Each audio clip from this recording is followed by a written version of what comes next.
Mike, back in September last year, you had quite a few cover crops that you invited a lot of viticulturists to go around and have a look at. What I want to do is talk to you about those, but first of all, if you could just elaborate a little bit about cover crops and why they should be planted. Well, the aim of this day was to sort of show the different crops we'd used, and that was from requests from the guys for the purposes they wanted to achieve. So the big one is diversity. They want a lot of diversity in their crops. So they want sort of a minimum of 7 species or different, like grasses, clovers, some radishes and some other things like that. And that's a lot of that is soil fertility. So you've got that diversity to help with that soil fertility and recycle nutrients. So, it depends on their method that they're using to finish the crop, whether they mow it, mulch it, mow and throw, crimp it or whatever. And everyone had a different method of what they were trying to do with it.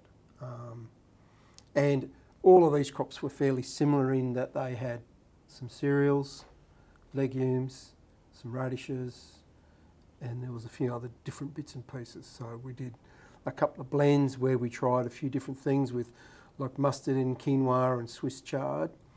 But that was a challenge because they didn't come through in that mix. So, because the challenge you have is in a big mix like this is you got big seeds and small seeds. So it's getting the right seed depth. Yeah. So it's you err on the side of caution and go as shallow as you can, and you usually do fairly well. So if it goes too deep, you'll lose a lot of those smaller seeds. So I see in some of these blends, you've got annual ryegrass, you've got triticale, and you've also got cereal rye. Are you looking for height? Are you looking? Yeah, a bit of grass and a bit of bulk. Yeah. And then you want your clovers underneath it. Okay. So, yeah. And do the ryegrass obviously offer a little bit of wind protection early in the year, is that right? Or? Probably more the cereal rye and your radish, because if you have a look through some of these, where you got that height, so you've already got that height. So this was in September.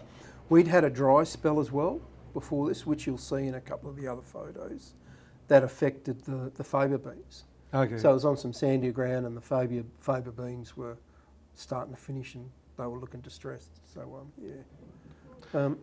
And of course the clovers, the legumes. That's for. So a mixture of subs and aerials. Yes. So it's a really good combination. So the aerials will be a taller growing one. They really seed well, look good. Do it. They're a good combo between the subs and the aerials. Nitrogen fixation. Yep. That sort of stuff. Yep. As long as you inoculate. So yeah. Yeah, good. And what about mustard? Mustard and radish are very similar? Yeah, some people love them and some don't. Yeah. They're if you don't manage them well, they can come back and be a bit of a problem. But if they're managed well, they open up the soil for you really well. Okay, yeah. Especially the ones that the tillage radish. And you got some video there. We've pulled some. Yeah, we've pulled some up. That was when we were at one of the sites. So here we didn't. So that was quite a good stand. It's fairly good prep. That was put in May. So. And it was a good break to the season, so most of the crops came up pretty well. There is a lot of background weeds in a lot of them, which is, unless you spray it out or really, really cultivate it, you still get a bit of that. And some of the sites didn't have a lot of background weeds, so their swards came up really well. Okay, yeah. And these are just some of the options, because you can just go to ryegrass and clovers, like pasture mixes. It really depends on what your aim is and what you're looking to achieve out of your cover crop. Yeah. Do you want a permanent sward? Do you want it, I think what we'll probably see a little bit this year is people trying to do a blend that they'll do across the whole vineyard floor to incorporate the undervine. So that'll be not much grasses and probably legume based.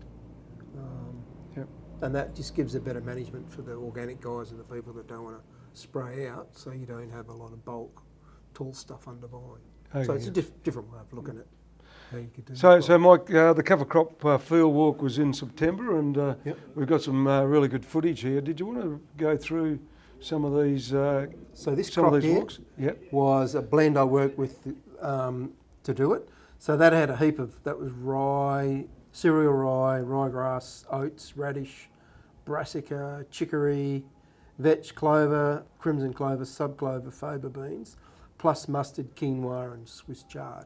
So not a lot of it, it was, I think the seeding depth would have been the issue in this crop. But yeah, it was pretty good, and you can see how it had been a bit drier and those faba beans had already run out of puff. But I'll work again with these guys and we'll fine tune it a bit better. As we saw what performed, we'll then know what we can use this year. So Okay, yeah. Good. Is this a new crop, this one? this is the same as the first one we looked at. So that's the that's ryegrass, Titilia diploid, Dargo, Dalkeith, Shaftal Persian, rye corn, crimson, Balanza peas and tillage radish. So that's quite a good mix that goes really well here. So we've had this blend going for a few years. Okay, So, good. Yeah, it always performs really well. So so the peas are at a high rate, so they come through. You can see the peas in there with the colour. Okay, yeah.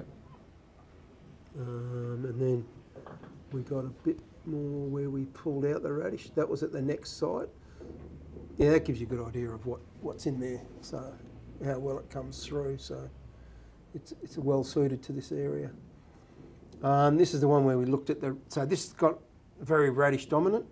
So that's come through, like it's performed at the most, and you can see the height of it there.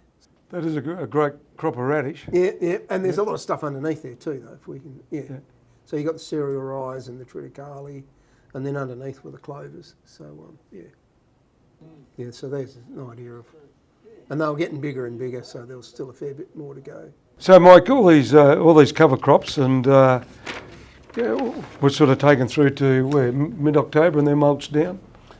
Some guys will crimp them, so if you're going to crimp it, you're going to let it go a lot later. Okay, yeah. Some guys will knock the top off, which a lot of these guys have done. So you'll take the top out of all the radish and the taller stuff, so all those legumes underneath can get away, and then you deal with it later in the season with a mulch or a crimp later in the season. Some guys will just knock the whole lot over at the start of the season. That'll be a sweep and mulch, and then it's all clean, and then the aerials tend to pop up after that as well. So it still looks pretty good. Yeah. Traditional organic guys, back in the old days, you would have incorporated that for your nutrient cycling. When you say incorporated, you would have mulched it down. Yeah, mulched it and then ploughed it in. Ploughed it in. And that would have been, part of the nutrient cycling, but that's not done nowadays. So Okay. Just another option. So Mike, we're a couple of days away from the start of February. Harvest is just around the corner. We'll be looking at cover crops planting, at the break of the season, which isn't too far away in real terms, in April. Yeah, April. Tell me, what do you think is the optimum cover crop for vineyards around here? What would you be recommending? Most of them is going to be after these sort of 7 to 12 species mixes. So we now know what works. I could probably think we could reduce the ryegrass content in it because there's so much background ryegrass anyway. So stick with your cereals, your oats, your triticale, barley, plus cereal rye, and then some radish, some peas, always good, or faba beans, depending on your preference, and then your aerial and your sub-clovers. So and we can just tailor make a blend to whatever you want. Okay. So like a minimum of 250 kilos, and we can just go to town on what you want. What are they talking as far as availability goes on a lot of these seeds? It's reasonable, I think. Some of the oats might be a bit tight again, like they were last year. I'm not quite sure on the update on a lot of that stuff, but the earlier you get in, the better we can guarantee you we've got it ready to go. And we also do a custom fertiliser blend. So with Brook, we made up a 10P and 10 nitrogen and 10 phosphorus. Ideal to get the crop up and away. Yep. And on some of the places it worked a treat for us last year. So order that as well, and we can get a good preparation, get it in time, and you get some great results like we've seen on the video. Yeah, great. So, Mike, the take-home message is? Well, preparation. Preparation, yep. So that includes ordering your seed and your fertiliser, but making a really good prep on how you prepare your soil and get it in, and then the correct timing, and make sure your planting depth is not too deep. So what you're saying is that most of the viticulturists will be extremely busy over the next month and a half. Yep. Get in now before you're busy. Yeah, but if you do get 5 minutes to have a look at it, Yep. give Mike a call and start organising your cover crops for next season. Beautiful. Great. Thank you very much. Great.